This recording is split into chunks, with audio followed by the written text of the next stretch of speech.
So hello everyone, I am so glad that you could join us today, and we are so excited on sharing you all about the informations that we've got in fulfillment for the given topic that were asked to each of the group. So we are asked to identify 4 ISO certified companies and discuss in details all the quality management principles for each companies, and to look for 2 problems to solve and use the fishbone diagram in finding the solutions. But first, we will go to the fishbone diagram that was presented by our group. Before anything else, let us first define what is a fishbone diagram. So a fishbone diagram is a visualization tool for categorizing the potential causes of a problem.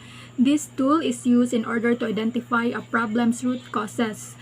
Typically used for root causes analysis, a fishbone diagram combines the practice of brainstorming with a type of mind map template. So it should be efficient as a test case technique to determine causes and effects. So a fishbone diagram is useful in product development and troubleshooting processes, typically used to focus a conversation around a problem. So after the group has brainstormed all the possible causes for a problem, the facilitator helps the group to rate the potential causes according to their level of importance, and a diagram hierarchy. So the name comes from the diagram's design, which looks much like a skeleton of a fish. Fishbone diagrams are typically worked right to left, with each large bone of the fish branching out to include smaller bones, each containing more details. The first problem that has been identified by the group is that the quality products do not match the quality standards. It is very rampant in each company that their products do not meet the satisfaction of each consumers. Since the first goal, the goal must be meeting the satisfactions of the consumers, and some are not, the quality of their products do not meet that. So there are we identified 4 reasons for us why does the quality of our products sometimes do not match the quality standards. So these are the workers, the machines, the process, and the raw materials. So if atong if asa may mas high og kuanya is first, we can say it is the process, the poor process design, the ineffective quality management, and the deficiencies in product design. So if that all kanang wala gi-follow sa mga company, then there are possibilities that lahang products is kanang naagid siya like kuan may tabo damage kay wala nila gitarong og plano, wala nila gitarong og kanang picture out og unsay ilahang kanang padulngan sa ilang operations sa ilahang products. Next is the next for that is the raw materials. The raw materials are if no available materials ba sa mga suppliers, and also low quality of raw materials, delivery delay of materials, wastage of raw materials due to improper storage, and financial problems. So kana sa raw materials, kay since mao man gamiton ninyo to create a final product, then if kanang walay material available sa suppliers, how can you create your product if wala ang inyong kailanganon? Low quality of raw materials, if ang quality niya is if dili jud maayo, if dili kuan, so maka-affect jud siya sa inyong final product. So next is the if naay delay na may tabo sa pag-deliver sa materials, since kanang like sa inyo is need ninyo nga mo kuan sa market mo kuan og products, then na-delay sa pag-deliver sa inyong materials, hindi mo ka-cater sa mga needs and hindi mo ka-cater sa demands sa mga tao sa market. Then kana wastage of raw materials due to improper storage. So kanang if kanang wala tarungan sa inyong company ang inyong kanang raw materials, di tarong butang nya inigawi na daghanag kanang kuan, daghanag like issues sa inyong kuan, inyo pa yung kanang gamiton inyong i-use kay para sa inyo kay magamit pa ni, pero wala mo kay baw nga maka-apekto siya if you will have the kanang operation na sa inyong product. Next are the workers, especially those companies nga ang mga tao gyud ang magbuhat sa ang naa sa ilang operations. So if those workers having a poor supervision, and some of them are unskilled laborers, and also kanang nadyo may tabo pod nga human mistakes, human errors, and also if they are having improper behavior at work and the lack of training and experience, then that all kanatanan siya is maka-apekto gid siya. Kay since sila ang nasa operation, nasa operation sila may nagbuhat sa product, then if kana nga mag-identify na mga smaller roots ana nga problem, then they will eventually kanang affect the whole operations. And lastly is the machines. So the improper handling of machinery and tools, the inefficient usage of operation capacity, the machine malfunctions, the machines are old, and the machine defect. So sa machine man yun, if some companies sad nga nag-use sila machine to create their product, if kanang dili sakto ang paggamit sa mga machine, sa mga tools, dili kanang sa tawag ani, ang mga machine is kanang mga kuana karaan na kaayo, then ay mga may tabo nga murag mga malfunctions, then ay mga defects. So makapekto gid siya kay when it comes sa kanang kuan man gid, dapat man gid sa pagbuhat o pag-create sa product, kanang tan-awon jud sa kanang businesses, sa mga companies nga ang ilahang mga machines nga gigamit is kanang well prepared siya para sa ilahang operations nga gamiton. I-check na nila before sa pag-operate kay para di sila maka-face og any problems nga in the end maka-cause ra sad siya og kanang maka-cause og problem sa inyong final product. So last is the solutions that the group decided in order to solve on how to maintain the quality of the product of your company. So first is to build a solid product strategy, to perform product and market testing, strive quality, implement a quality management systems, and to prioritize customers' feedback. So a company must build a solid product strategy kay para kibaw sila unsay pa. So next is the solutions that the group have decided in order to maintain the good quality of the products of your company. So first is to build a solid product strategy. Next is to perform a product and market testing. Next is to strive quality, to implement a quality management system, and to prioritize the customer's feedback. First is to build a solid product strategy. So in order for you to stand out in a sea of countless new products, you need to devise a brilliant product strategy. So conceptualizing a product from scratch is difficult, but only if you lack ideas. So, and because so many solutions already exist, you will have to create something unique.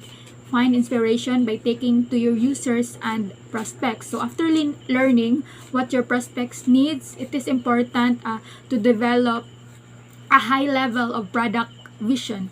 This will allow you and your team to employ a more strategic approach toward a product development. Consequently, having a clear product vision will let you think about the product goals. The goals will serve as the KPIs, and by prioritizing them, you will be able to create a plans for product functionality, features, and etc. So after determining the goals, you will need to translate them into clear details so you can prioritize your product roadmap. When you have a clear strategy and a logical product roadmap, you can compare it with your initial product vision. After reviewing your vision, adjust the product roadmap and do it on a regular basis.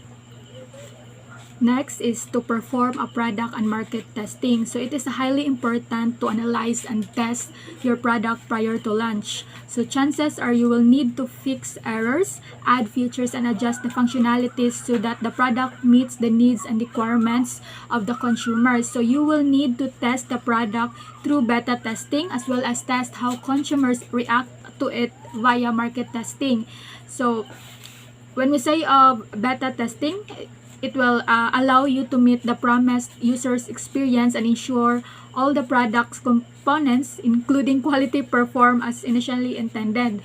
So product testing will also allow you to see how your product performs in the real world versus its performance in a controlled environment. So you will test your product for usability, support, and market so you can measure customers' validation and enhance product quality accordingly. So market research will help you understand the demand for an acceptance for your product, allowing you to achieve a high accuracy during a full product launch. So by performing market tests, you will be able to streamline distribution, production, and support system for your product. Additionally, you will be able to mitigate investment risk and make changes to the marketing of the product as well as the product itself.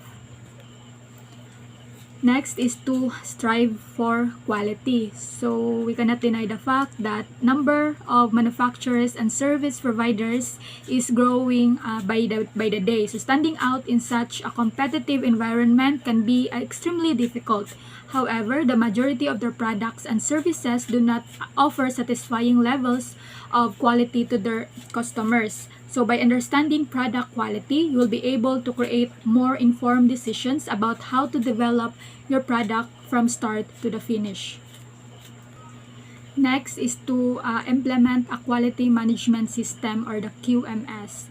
So yes, it is very important to conceptualize, envision, and create a roadmap for the product because these steps alone will not determine the quality of the product by default. A quality management system such as the ISO 9001 is a set of internal rules that will determine how a business will create and deliver their products or services. So implementing a QMS will allow you to audit your processes yourself along with a certification body.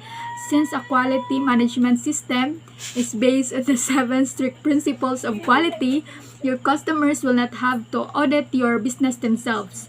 ISO 901 is an internationally recognized standard that provides quality assurance, which is essential if you are looking to increase the quality of your products. So the importance of complying those standards is to improve your business credibility and image, but most importantly, you will enhance customer satisfaction level.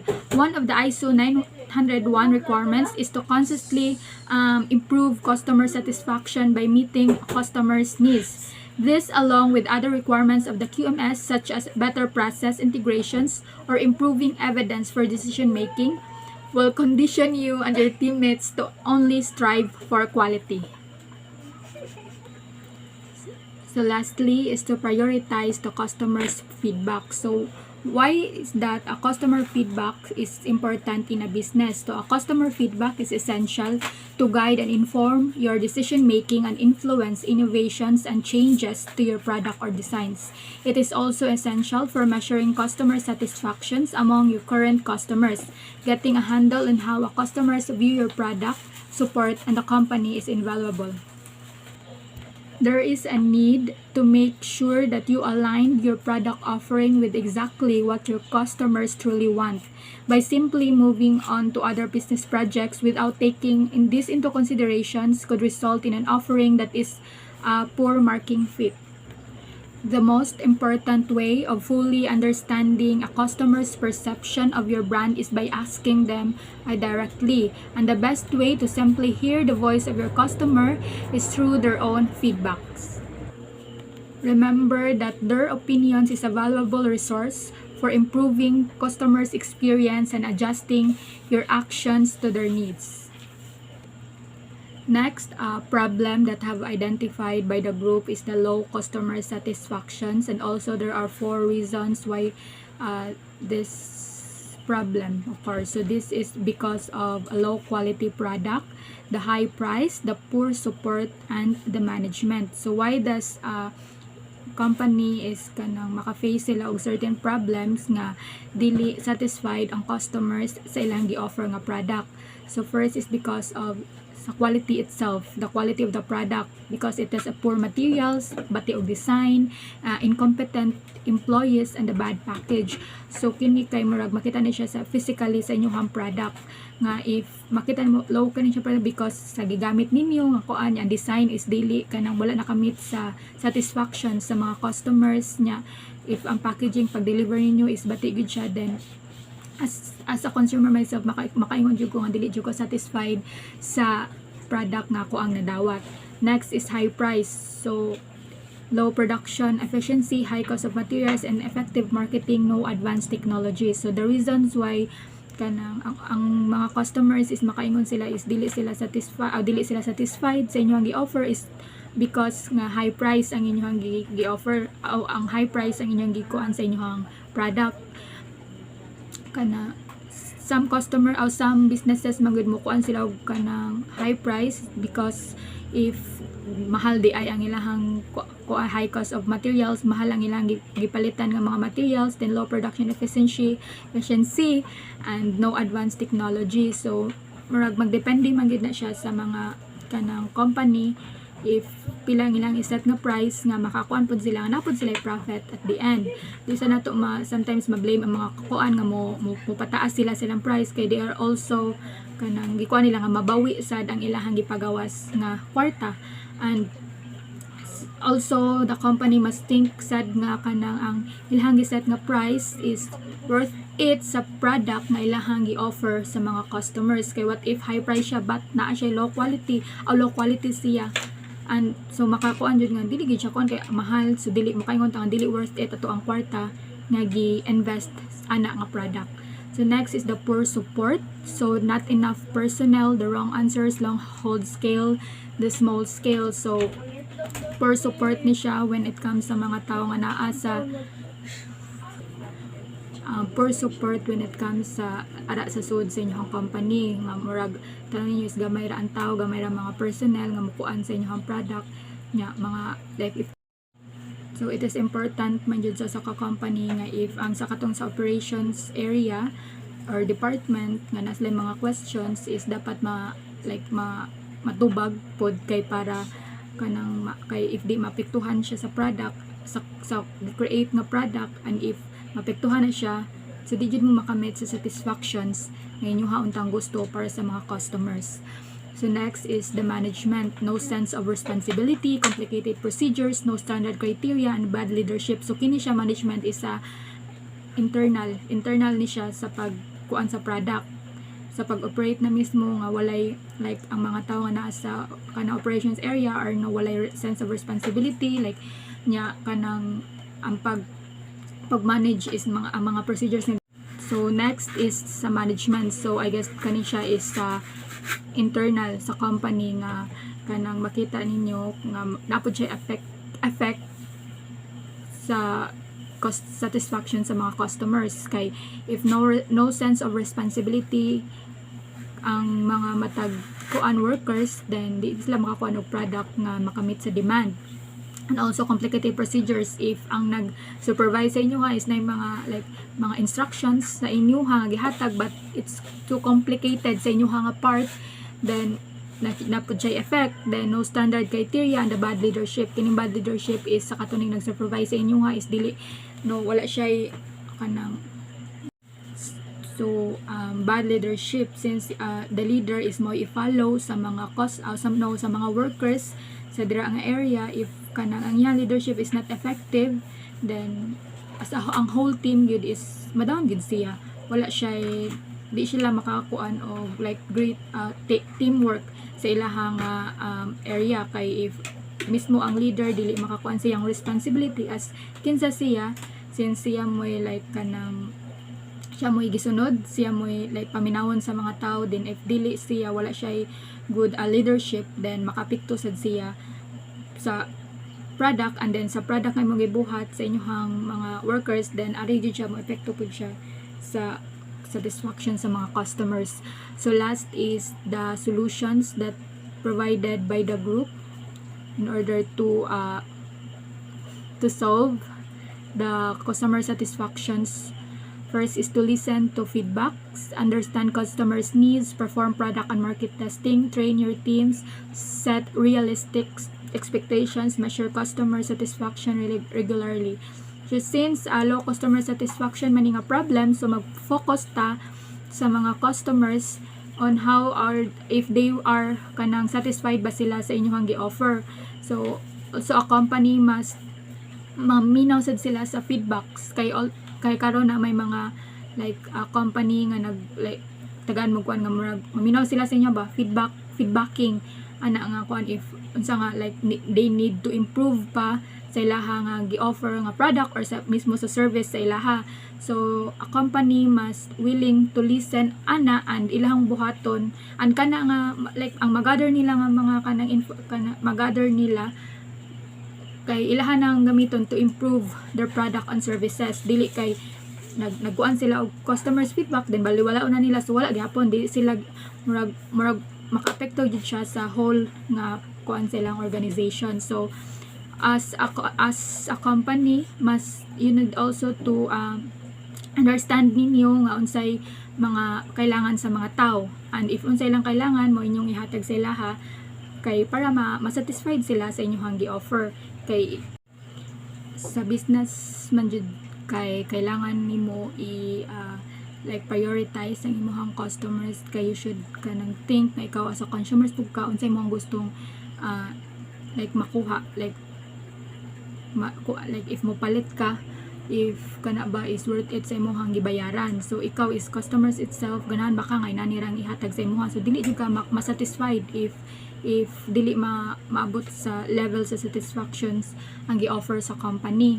So kanang remember nga it takes a month to find a customers but seconds to lose one. So you must prioritize your customers, you must prioritize their needs, you must offer them product that they deserve, and in order for them to have the satisfactions that they want and para magsige sila balik-balik to invest in your product, to invest sa inyong and kay if like ang business is dili lang unta mag-focus on how to earn high profit. Also mamang yun ang goal sa every company nga to kanang makakuan sila og high profit, pero unta ila pong hunahanaon ang satisfaction sa mga customers, because there's only one thing that matters and it is the customer satisfaction. It is always their goal. Kay bisan bahala na lag kanang ginagmay na inyong profit dira as long as nayon gihapon nagpadayon og support sa inyong business, because dira nakakuan sila, nakamit sila sa satisfactions na ilang gipangita na dili nila makita sa kanang existing competitors nga naa sa market. Kanang dapat magpalahi ka as kanang as sa inyong business, dapat palahi ka nga inyong ginahuna ang satisfactions nila instead of focusing more on how to make high profit. Remember that a satisfied customer is the best business strategy of all. So I will end this the fishbone diagram, the presenting of fishbone diagram, by leaving this quotes to you. The great things in business are never done by one person, so they're done by a team of people. So teamwork is very important. So next are the group identified 4 ISO certified companies, and we discuss in details all the quality management principles for each company. So first, let us define what is an ISO and why does a company need to be an ISO certified. An ISO certification identifies companies committed both to quality standards and the quality management systems needed to meet these standards. Achieving and maintaining certification is based on a system of voluntary, independent audits. This accountability helps organizations maintain and improve the quality of their products and services. So why does an ISO certified really mean? So ISO certified means that an organization has developed, maintains, and continuously improves its business process. So this is accomplished by measuring and comparing business performance to appropriate quality standards. These ISO quality standards focus on meeting the customer's expectation and delivering customer satisfaction. These are also many ISO standards covering suppliers, products, document control and training, along with management processes. All of this comes together to provide assurance to customers that ISO certified companies provide products and services in a quality manner. The following are the 4 ISO companies, certified companies identified by our group. One of the ISO certified company is Floro International Corporation, located at Shaw Boulevard, Mandaluyong City, Metro Manila. Floro is ISO 9000 certified with production operations at Tanay, Rizal, Philippines. Services include microfilming, digitizing, scanning, and off-site storage. The quality management principles that the company had are customer focus, leadership, involvement of people principle, process approach, system approach to management, continual improvement, factual approach to decision making, and lastly, mutually beneficial supplier relationships. The Toro Company is one of the ISO certified companies that designs, manufactures, and market lawn mowers, snow blowers, and irrigation system suppliers for commercial and residential, agricultural, and public sector uses. The Toro Company is currently maintaining ISO 9000 quality certifications in two major areas of the company. Its three commercial turf care products designs and manufacturing facilities in Toma, Shakopee, and Bloomington, and all of its irrigation divisions operation. The Toro Company had 8 quality management principles, and these are the following: customer focus, leadership, involvement of people principle, process approach, system approach to management, continual improvement, factual approach to decision making, and lastly is mutually beneficial supplier relationship. CQL Business System Consulting. Location Block 14, Lot 9, Ipil Street, Phase 4, Multinational Village, 1708, Parañaque City. A consulting firm specializing in process management, quality management, ISO 9000, HACCP, HR management, IT development and support, cost management, environmental, health and safety management. So the quality management principles are customer focus, involvement of people principle, process approach, system approach to management, and continual improvement. The other ISO certified company is the Millennium Tree Building Products, which is located in the 21/3 Chinby Road of Singapore. This company is an ISO 9001 certified company. Also, this company specializes in the professionals contracting and trading of raised access floor and carpet tiles for offices, and also in data centers and clean rooms. Complementary products that this company had are the carpets, structural grid ceiling, hot aisles containment, thermal insulation, service outlet boxes, groomers, general service, and an all repair access floor.